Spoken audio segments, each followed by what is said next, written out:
오늘은 6월 셋째 주입니다. 우리는 한 달에 한 번씩 계시록을 가지고 우리 성도님들과 묵상하면서 은혜를 나누고 있습니다. 오늘은 계시록 7장을 통하여 우리 성도님들과 큰 은혜를 나눌 수 있는 복된 시간이 되기를 간절히 소망합니다.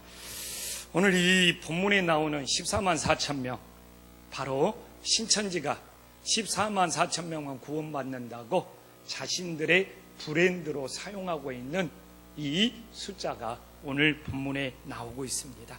신천지는 요한계시록을 굉장히 연구를 많이 했어요. 그래서 신천지 교육 자료 중에 하나가 요한계시록 실상이라는 책이 하나 있습니다.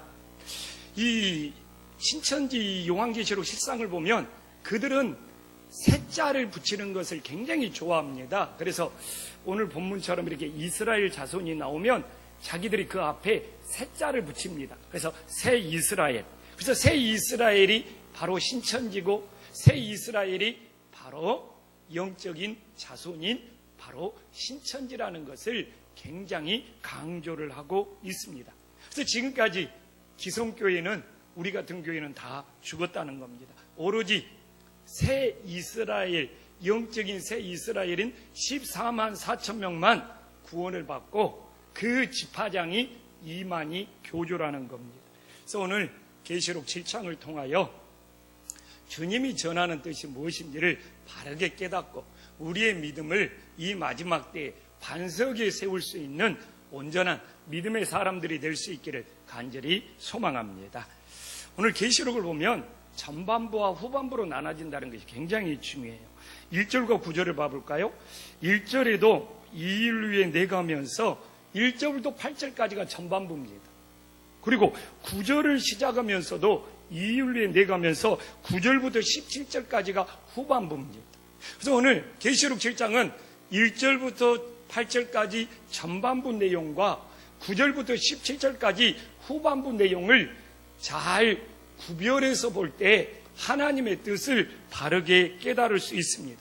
근데 신천지는요, 이 전반부를 가지고 후반부를 흡수해버립니다. 예를 들자면 4절에 보면 이스라엘 자손이 나오잖아요. 셋자라는 말이 없는데 신천지는 여기에 셋자를 붙입니다.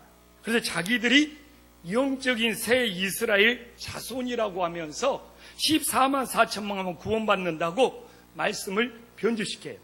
계시록 22장 18절과 19절에 보면 더하거나 빼거나 하면 안 됩니다. 계시록 말씀은 한 자라도 더하거나 한 자라도 빼면 안 돼요. 근데 이들은 꼭 이스라엘 자손 앞에 셋자라는 것을 더하고 있어요.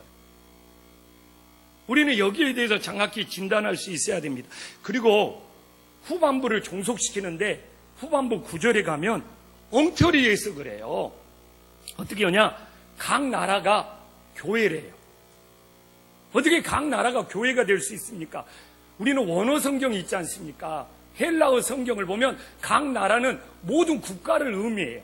근데 신천지는 비유라고 하면서 우겨댑니다. 각 나라는 교회. 그리고 족속은요, 헬라어 원어 성경을 보면 모든 민족을 의미합니다. 근데 신천지는 뭐라고 하는지 압니까?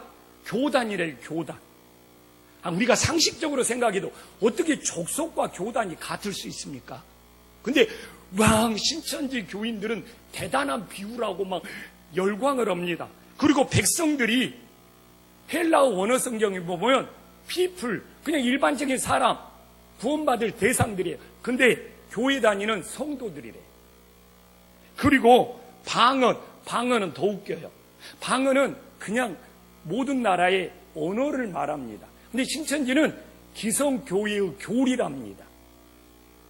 그냥 방언하면 원어의 뜻을 보면 그냥 워드예요, 워드. 모든 나라 사람들의 말을 의미하는 거예요. 근데 신천지는 이걸 기성교단의 교리들을 의미한다는 겁니다.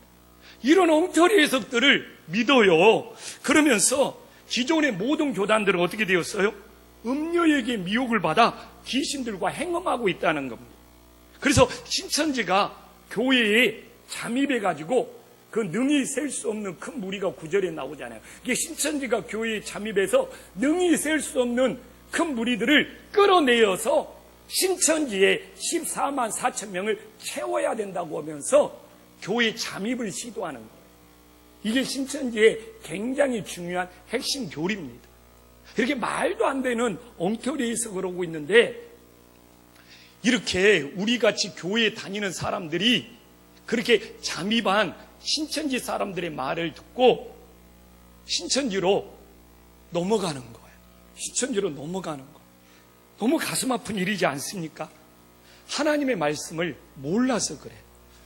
그래서 오늘 사실 본문을 바르게 보면 신천지는 전반부 14만 4천 명의 중심을 두고 후반부에 나오는 사람들은 지금 귀신들과 행음하고 있기 때문에 그런 교회에 잠입해서 그 사람들을 빼다가 14만 4천 명을 채워야 된다고 전반부에 중심을 대면서 후반부를 흡수해버리잖아요. 그러나 본문을 제대로 보면 오히려 계시록 7장에서는 전반부보다는 후반부가 더 비중이 있어요. 어떻게 알 수 있느냐? 그 첫 번째 증거가 4절과 9절을 보면 압니다. 14만 4천 명 인침을 받은 숫자를 여기서는 뭐라고 합니까? 들었다고 합니다. 그러나 9절에는 이 일을 내가 보았다고 합니다. 왜 그러냐면 계시록은 들은 것은 중요한 것이 아니에요.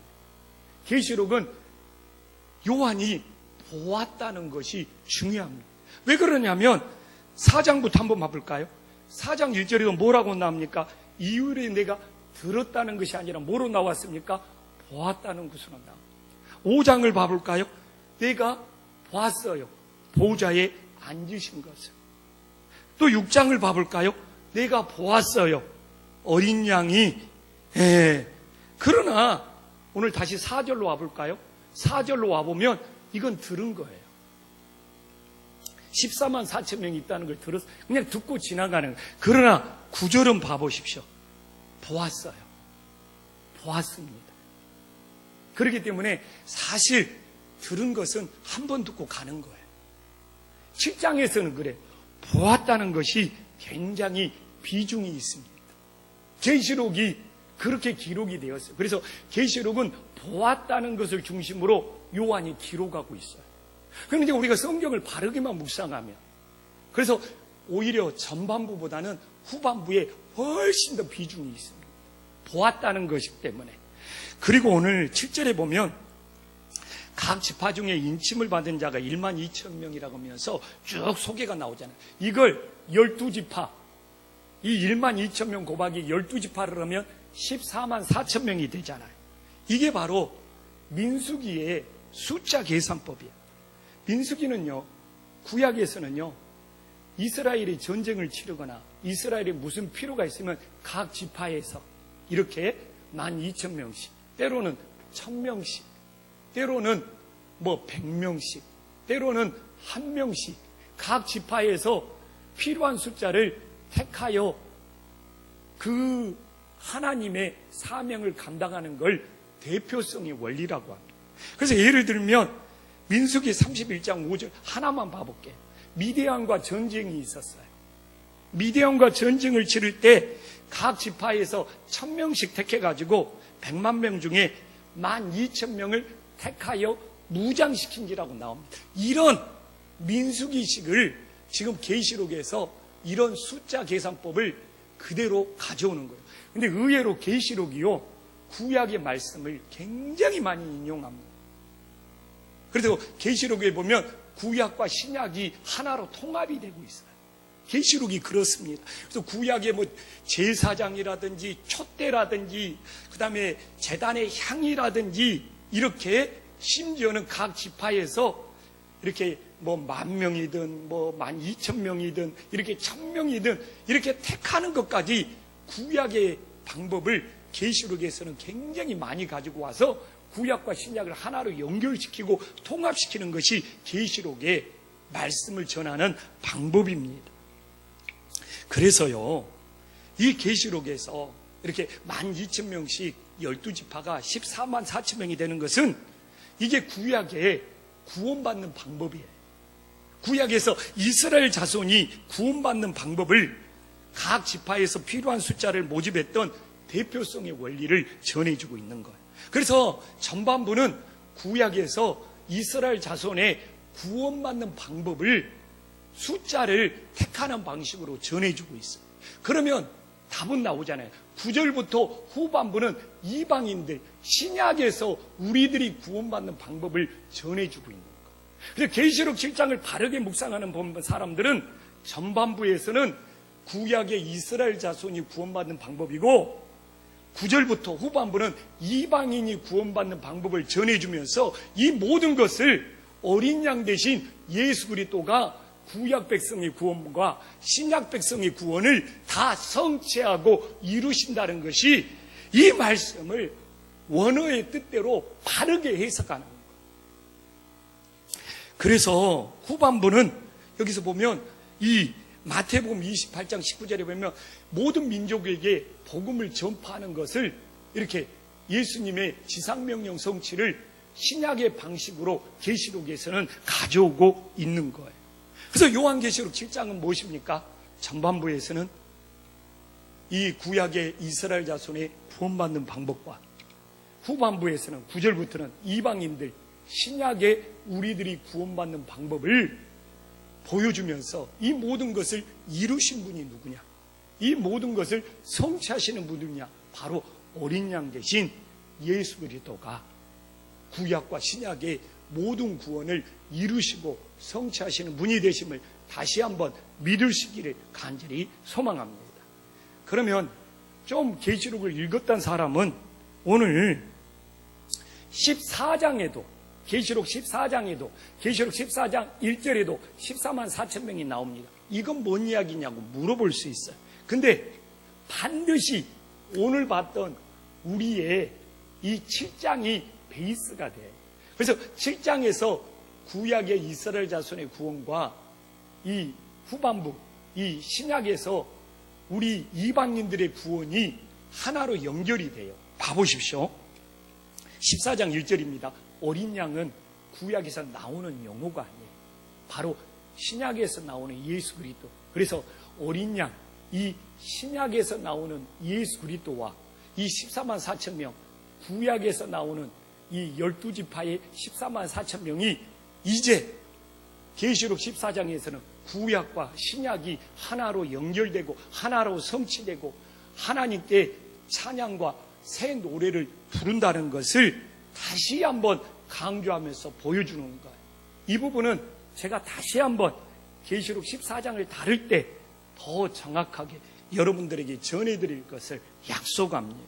그래서 계시록에서는요, 바로 이 어린 양 대신 예수 그리스도, 어린 양 대신 주님이 신기하게도 구약에서 택함 받은 이스라엘 자손과 신약에서 복음을 들은 이방인들의 모든 구원을 오직 어린 양 대신 예수님만 이루시고 성취하고 완성할 수 있다는 것을 우리들에게 전해주는 참 복음적인 말씀이 됨을 다시 한번 기억할 수 있기를 간절히 소망합니다.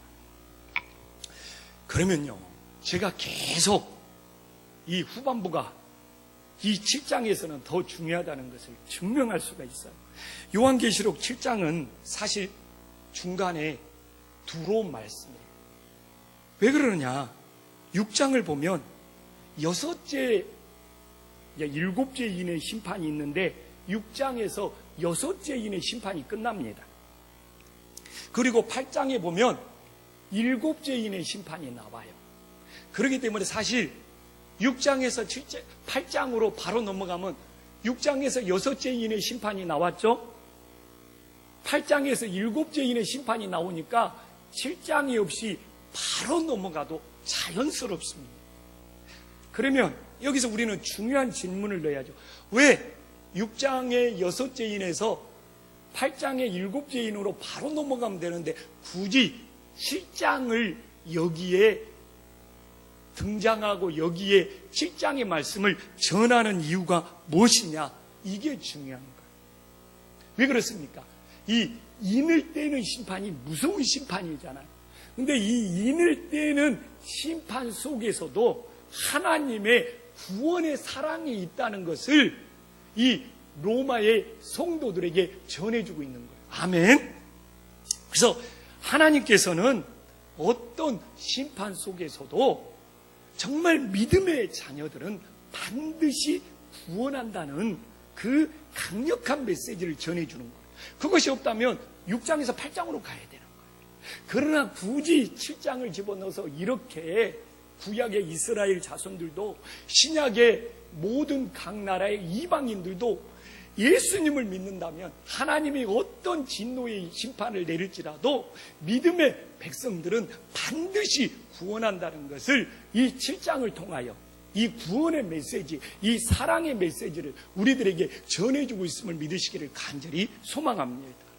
그래서 요한계시록 속에서 하나님의 진노의 심판, 무서운 심판만 보면 안 돼요.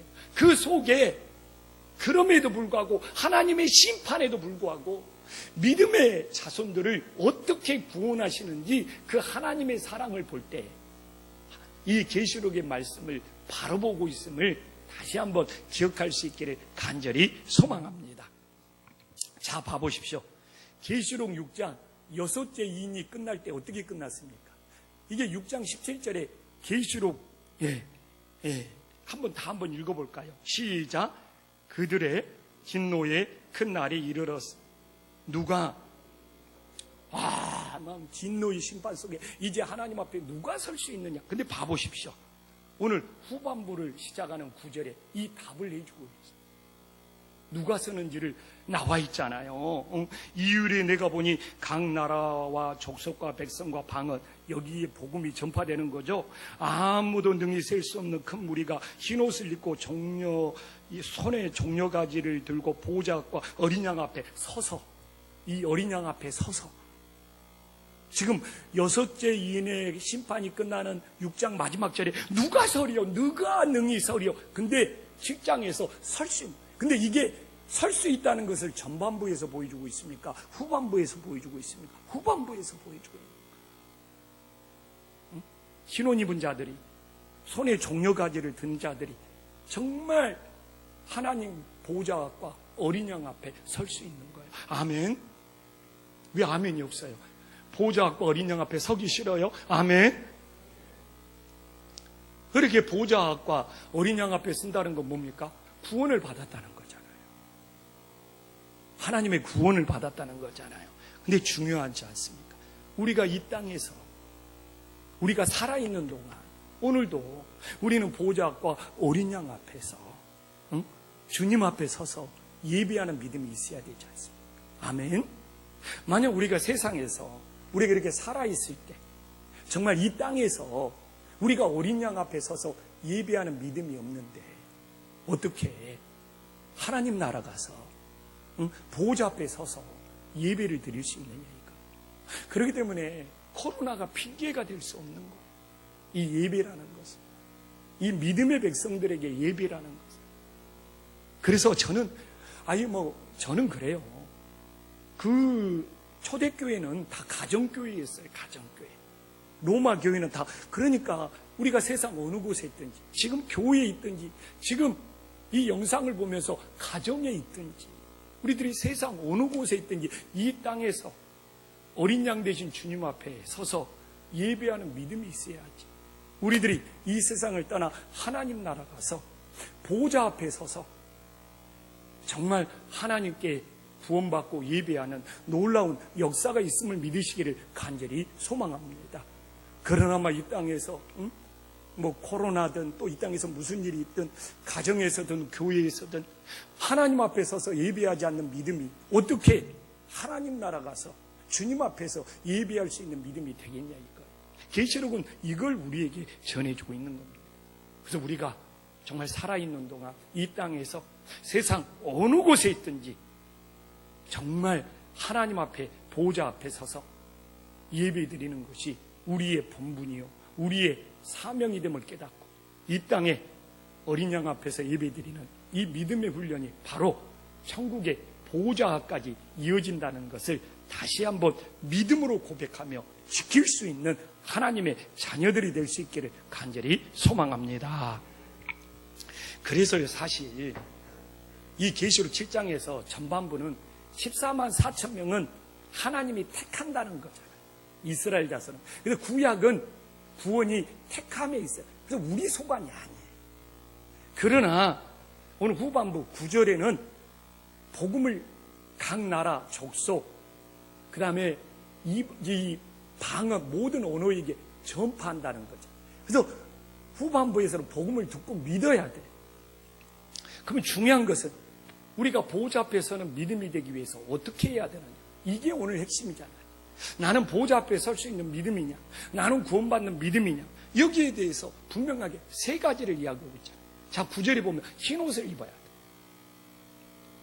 흰옷을 입은 믿음이 있어야지 지금 우리가 보호자 앞에 설 수 있어요. 그러면 내가 흰옷을 입은 믿음이냐, 이게 중요한 거예요. 그러면 성도가 흰옷을 입었다는 것은 무엇입니까? 하면서 막 흰옷 갖고 막 상상력을 도모하는데, 계시록은 내가 말했잖아요. 상상력으로 하면 안 된다. 오히려 계시는 은유로 풀면 안 돼요.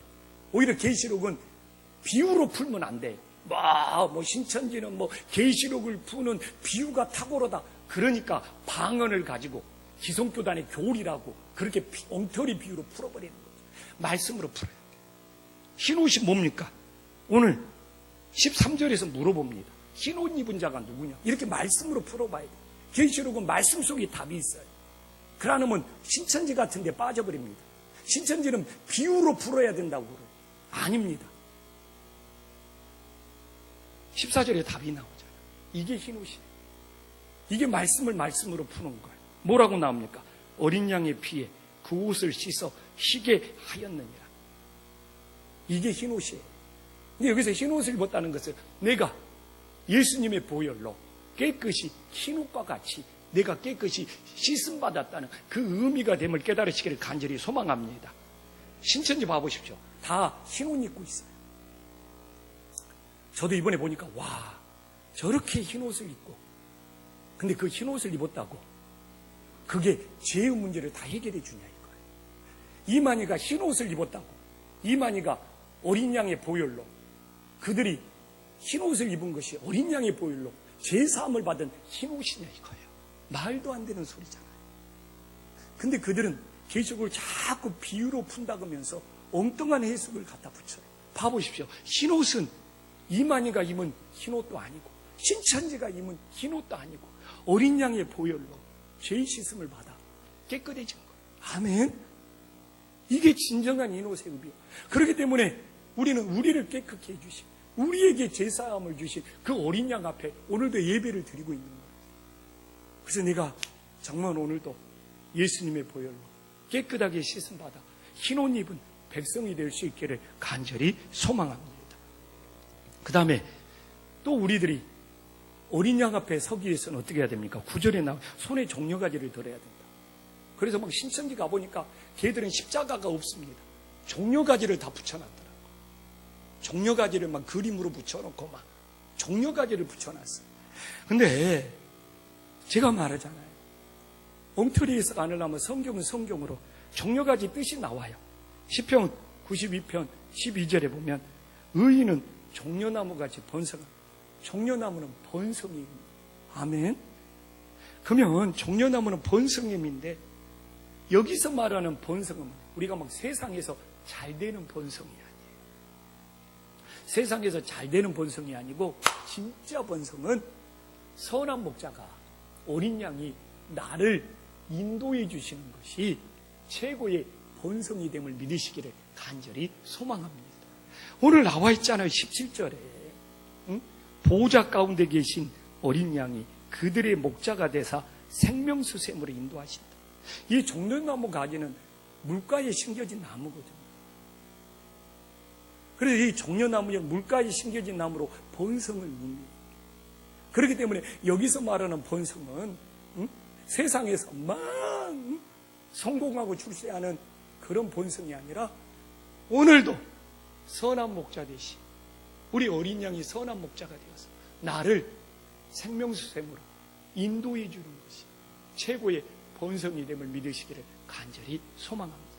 그래서 오늘 이 주일날 우리들이 가정에서든 교회에서든 예배의 자리로 보호자 앞에서는 이 생명수샘으로 인도하는 하나님 앞에 나왔다면 오늘 우리들은 이 번성의 은혜를 받고 있음을 깨달으시기를 간절히 소망합니다. 왜? 선한 목자가 우리를 예배의 자리로 인도했기 때문에 이게 최고의 본성이 되는 것이죠. 그래서 신천지 이만희 교주가 흰 양복을 입었다고 그들을 생명수샘으로 인도해 주시는 거예요. 저도 흰 양복 한벌 맞출까요? 흰 구두까지 딱 해서 흰 넥타이까지. 그러면 그것이 우리 성도님들의 생명수샘으로 인도해 주냐 이거예요. 오직 우리 어린 양이 선한 목자가 되어서 우리를 생명수샘으로 인도하는 것이 최고의 본성이 됨을, 이 손에 종려가지를 든 본성이 됨을 믿으시기를 간절히 소망합니다. 그럼 마지막 하나, 최고의 신앙 고백이 필요해요. 반드시 이 고백을 해야 됩니다. 이걸 믿어야 10절에 나오죠. 구원하심이 누구에게 있냐? 구원하심이 보좌에 앉으신 우리 하나님과 어린 양께 있도다. 이 믿음이 있어야 돼.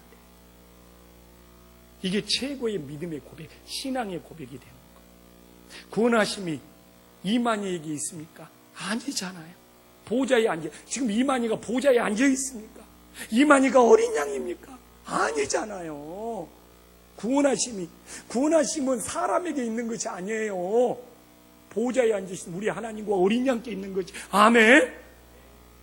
이 계시록은 내가 보니까 진짜 십자가에 피 묻은 복음이에요. 계시록은 하나님의 무서운 진노의 심판이 아니라 그 안에 하나님이 우리를 구원하시는 놀라운 사랑이 담겨져 있는 거예요.